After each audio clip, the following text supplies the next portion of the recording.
Assalamu alaikum everyone, welcome to my channel Sheikh Mosaddeq Informational. আশা কৰোঁ সকলোৱে ভালে আছে আৰু আজি মই এইটো ভিডিঅ'ত আলোচনা কৰিম স্কুটি ৰিলেটেড কিছুমান সমস্যাৰ কথা। অৰ্থাৎ স্কুটি বুলি ক'লে গম পোৱা যায় যে ডক্টৰ বাণীকান্ত কাকতি এৱাৰ্ড যিখন হায়াৰ ছেকেণ্ডাৰী পাছ কৰাৰ পিছত ষ্টুডেণ্টছ সকলৰ কাৰণে ৰখা হৈছে সেইটো বিষয়ে আমি আলোচনা কৰিম।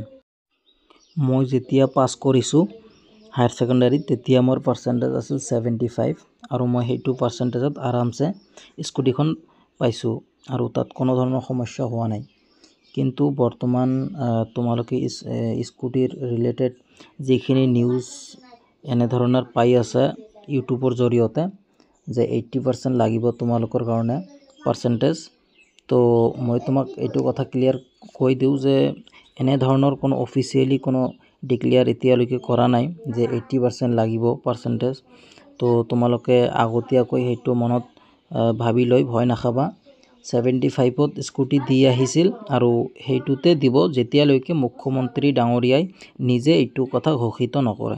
তেতিয়ালৈকে তোমালোকে ভুৱা বাতৰি শুনি নিজকে সমস্যাত নেপেলাবা আৰু তোমালোকে ভালদৰে পঢ়া শুনাত মনোযোগ দিয়া।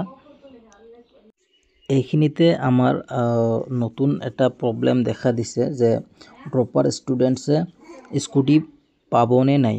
তো তোমালোকে হয়তো এইটো নিউজ পাইছা যে ডক্টৰ হিমন্ত বিশ্ব শৰ্মা ডাঙৰীয়াই এইটো কথা কৈ দিছে যে যদি ষ্টুডেণ্টছে হায়াৰ ছেকেণ্ডাৰীৰ পিছত যদি তেওঁৰ এডুকেশ্যন কণ্টিনিউ নকৰে তেতিয়াহ'লে তেওঁলোকৰ কাৰণে এইটো আঁচনি উপযোগী নহয়। অৰ্থাৎ যদি সিহঁতে কোচিঙৰ কাৰণে যাবলগীয়া হয়, অৰ্থাৎ কোচিঙৰ কাৰণে যদি সিহঁতৰ পইচা থাকে তেনেহ'লে সিহঁতে কিয় এইটো আঁচনি ল'ব লাগে, সিহঁতে দেখোন স্কুটি এখন কিনি ল'ব পাৰে।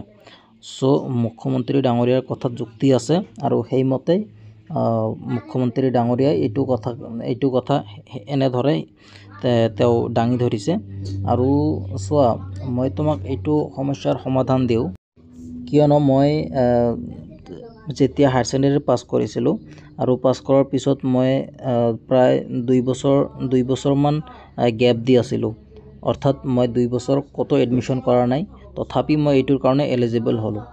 যেতিয়া ফাৰ্ষ্ট যিটো স্কুটিৰ আঁচনি যিটো ষ্টাৰ্ট হৈছিল তেতিয়া হয়তো এইটো কথাত ধ্যান দিয়া নাছিল যে আচলতে ল'ৰা ছোৱালীসকলে ইহঁতৰ পঢ়া শুনাক ডিছকণ্টিনিউ কৰি আছে নেকি, এইটো কথাত ধ্যান দিয়া নাছিল। যদিও বৰ্তমান লাহে লাহে সজাগ হৈছে আৰু কথাখিনি ভালদৰে শুনি পাইছে আৰু সেইমতে মুখ্যমন্ত্ৰী ডাঙৰীয়াই এইটো ব্যৱস্থা হাতত লৈছে যে যেতিয়া ষ্টুডেণ্টছে নিজৰ পঢ়া শুনা চৰকাৰীভাৱে কণ্টিনিউ নকৰে তেতিয়াহ'লে আমি স্কুটিখন নিদিম।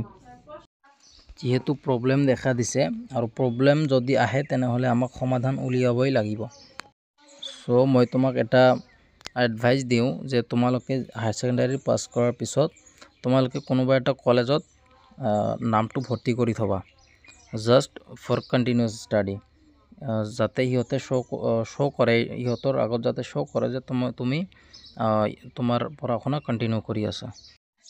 কাৰণ ল'ৰা ছোৱালীৰ কাৰণে কোচিঙো বহুত ইম্পৰ্টেণ্ট হয়। যেনেকুৱা যদি তেওঁ ডক্টৰ বা ইঞ্জিনিয়াৰ হ'ব খোজে তেতিয়া যদি সি একেবাৰে চোকা ষ্টুডেণ্ট নহয় তেতিয়াহ'লে হয়তো তাক এবছৰ বা 2 বছৰ ড্ৰপ দিব লাগে আৰু যাৰ কাৰণে তেওঁক ডিছকণ্টিনিউ কৰিব লগা হয় পঢ়া শুনা। আৰু এইটোৰ কাৰণে সিহঁতে এইটো আঁচনিৰ পৰা বাদ হৈ যাব, এইটো উচিত নহয় মোৰ মতে। চ' তোমালোকে নামভৰ্তি কৰি থবা আৰু তোমালোকে পাৰ্চিয়েলি কোচিং কৰি যাবা ডক্টৰ বা ইঞ্জিনিয়াৰৰ কাৰণে যিটো তুমি কৰিব খুজিছা। চ' তোমালোকৰ এইটো প্ৰব্লেমো দেখা নিদিব আৰু তুমি ভালদৰে পঢ়া শুনাও কৰিব পাৰিবা। চ' এইটো হ'ল সমাধান। কাৰণ তোমাক এডমিশ্যন কৰি থ'লেই তোমাকতো কলেজত একেবাৰে কণ্টিনিউলি যাব নালাগে। এডমিশ্যন কৰি থ'লে যদি তোমাৰ এবছৰ পিছত যদি তোমাৰ এডমিশ্যন কেঞ্চেলো হৈ যায় তথাপি তোমাৰ এইটো আঁচনি তোমালোকে পাই যাবা আৰু লগতে তুমি পাৰ্চিয়েলি তোমাৰ এইটো কাম কৰি যাব পাৰিবা, অৰ্থাৎ কোচিংটো চলাই যাব পাৰিবা তোমাৰ এণ্ট্ৰেন্স এক্সামৰ কাৰণে। নাও দ্য ছেকেণ্ড কুৱেশ্যন ইজ, ছোৱালী এতিয়ালৈকে অৰ্থাৎ আজিলৈকে 60%ত স্কুটি পাইছিল, কিন্তু বৰ্তমান 60%ত ছোৱালীক দিবনে নাই স্কুটি। সো তোমালোকে হয়তো প্ৰেছ কনফাৰেন্সত মুখ্যমন্ত্ৰী ডাঙৰীয়াক ক'বলৈ শুনিছা যে এইবাৰ অৰ্থাৎ 2024ত যিখিনি ষ্টুডেণ্টছ আছিল সেইখিনি ষ্টুডেণ্টছক 60%তে দিয়া হ'ব, কিন্তু 2025ৰ পৰা কি হ'ব 75% বয়জ এণ্ড গাৰ্লছ উভয়কে লাগিব, আৰু এইটো আগতীয়াকৈ জনাই দিছিল।